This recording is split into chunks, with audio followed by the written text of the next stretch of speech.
真正对现在老百姓有用的、最简单的，赶快开放，大家能够自己来做快筛。前2天以前，才有人从网络上买快筛试剂，然后陈时中说违法，指挥中心说至少要罚100万，大概要最高罚100万。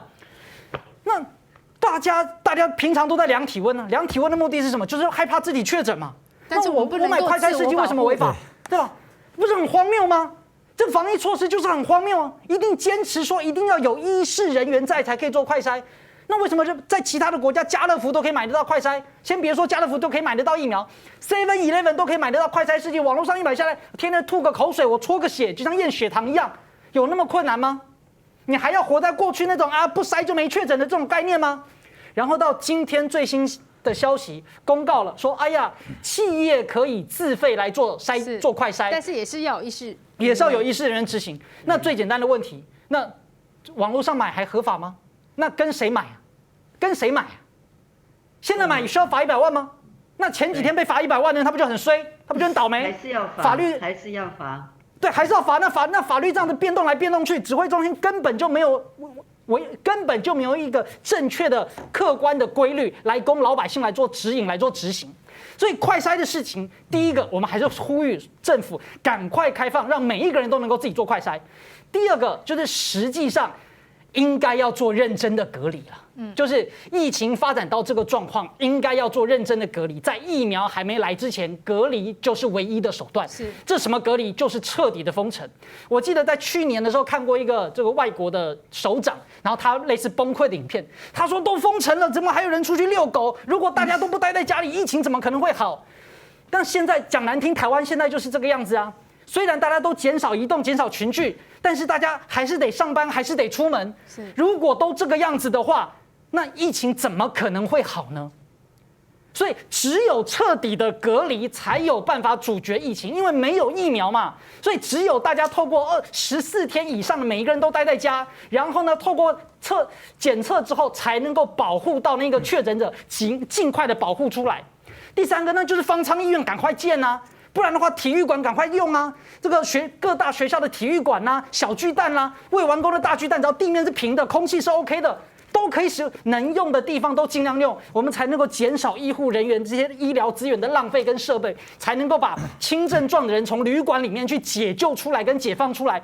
因为检疫旅馆里面是没有那么多的医疗设备，是没有那么多的氧气瓶的。只有方舱医院有办法可以做得到，才有办法让重症者全部都集中在正规的医院，才有办法及早的保护好所有人。最后就是疫苗。那民进党，我真的非常好奇，就是民进党到底这个时候是不是正在开紧急的会议？他们到底有没有在思考赶快放行海外的疫苗？有没有在思考不要再保护本土疫苗了？强调我对制作研发本土疫苗的11家专责医院，还有上百位的医生跟护理师，都致以崇高的敬意。但是我们谴责的、批判的是那些要利用算计，然后呢还在带风向、放假消息、不把人命当一回事的那些可恶的政客媒体，这些可恶的人，如果他们还配得上是个人的话，好，我们看到我补充一点哦，就像刚才汉庭特别讲到的。关于快筛试剂的问题，其实这个问题其实真的很严重哦。就是说，如果今天政府不让民众能够尽快的有快筛试剂可以随手取得，对于担忧的人，对于有症状的人，可以先做筛检。当然，先不用讲说马上就会冲击到第一线的这个诊所或者是急诊室。我回过头来讲的是，最近这段期间有2样东西卖的最好，一个是温度计，因为大家就不知道我到底有没有得嘛，所以我只好每天量体温啊。我一天量 N 次体温，只要我觉得有一点热了，我就开始紧张了，说我是不是得了？我是不是得了？怎么办？我要不要去快筛？第二个就是最近刚才我们看到这个最近这个媒体有报道说，有一些民众往生的时候，他们是因为叫做快乐窒息，所以现在我们周围有很多民众开始等着要去买血氧机了，因为如果不买个血氧机，你就会担心说我今天血氧够不够。然后甚至我们还看到的就是手机现在有 APP 可以来测血氧机 ，Apple Watch 可以来测血氧。但是为什么要让台湾人民去用温度跟血氧来确认，或者是这个 confirm 说我到底有没有得这个新冠肺炎？对，为什么不能够用试剂的让大家一次就解决掉？这不是很简单吗？你就让试剂让全国民众各处都可以随手可得，要么你就干脆每一个里都能够设快筛站，让大家都能够去快筛，那这个问题就解决了。结果你不要，你现在要让台湾人民每天拿着这个温度计、耳温枪去量自己的耳温，要么你就去买血氧机去测自己的血氧，这是怎么一回事情呢？所以我们就说，我不知道，真的不知道政府希望人民能够，因为无所适从啊，我不知道我该怎么办。就像邱署长先前就讲了，他认为这个3级啊，就是个假3级，疫情根本没有办法控制下来。那刚刚提到快筛的部分，很多民众真的很担心，想去快筛，但是也看到快筛它其实到了现场，都要排队。或者是一天就是100个，或是200个号码牌发完就没有，我今天没有，我明天再去，这是不是又在另外一个风险当中？署长，对，就造成了更多的群聚哈，所以我觉得我们真的是觉得让我们台湾人很难过，就我们的生命在危急，而整个政府所表现出来的防疫水准，我真的不想拿对岸做例子，可是你回顾对岸，它是第一个这个热区，全球第一个沦陷的地区，但是他们的那个效率，我觉得是很难过。第一个这个医疗崩溃，事实上我真的都很不想举对岸的例子，但是因为语言一样，我相信对民众来讲，虽然1年多有一些记忆在，因为这样大家比较容易连结起来，说你以前所看到报道它怎么回事。大家刚刚讲到方舱，事实上它不是只有方舱，它还有火神山医院。方舱是轻症的照顾医院，火神山医院就是重症的医院。各位，你现在看到连台大医院院长都出来求救，你就知道重症瘫痪的。那现在大家就可以知道说为什么人家会需要去紧急弄这个火神山医院。火神山医院跟方舱医院其实是类似的，但是它就是加上了呼吸器，然后呢，医疗人力比较高，密度比较高，因为病人比较危急，所以其实没有那么难，那他就不去做。再来就是检验试剂，我跟各位报告，我有朋友在哈佛大学，大家知道美国人打疫苗已经6、7成了，那哈佛大学当然更不用说，已经有6、7成的疫苗然后他们那一区的话，在波士顿的那一区的话，他们最近几天是没有病例可是他所有的师生，他去学校，他1个礼拜他们叫挖鼻孔，就是抠3次鼻孔，1个礼拜3次，不然你不要进来。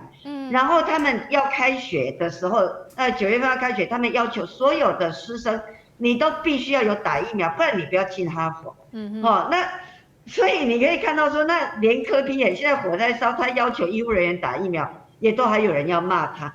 所以你可以看到，就算你疫苗接种率那么高，人家还是这样子的在做检测。所以我们台湾，你说这个检验试剂抓那么紧，而且每天就经常就在那边讲坏话然后一大群人这个甚至连陈建仁副总统罗一军医师，通通都在讲检验的坏话，说什么伪阳性多高，还有人很聪明说那我们是不是又发烧又回到 TOC， 我们早就讲，没症状就开始传播。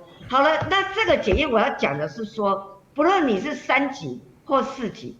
你一定检验就是要做，而且你要变成非处方的试剂，非处方企业可以买，民众可以买。为什么？第一个，企业他如果要上班，他一定要验，人家打疫苗打6、7成都在验，你企业你敢不验？而且不是1次而已，因为你今天没有，你明天有可能有，所以人家1个礼拜验到3次。第二个，家庭，我要提醒大家注意，为什么侯友宜市长跟卢秀燕市长说在家要戴口罩？为什么？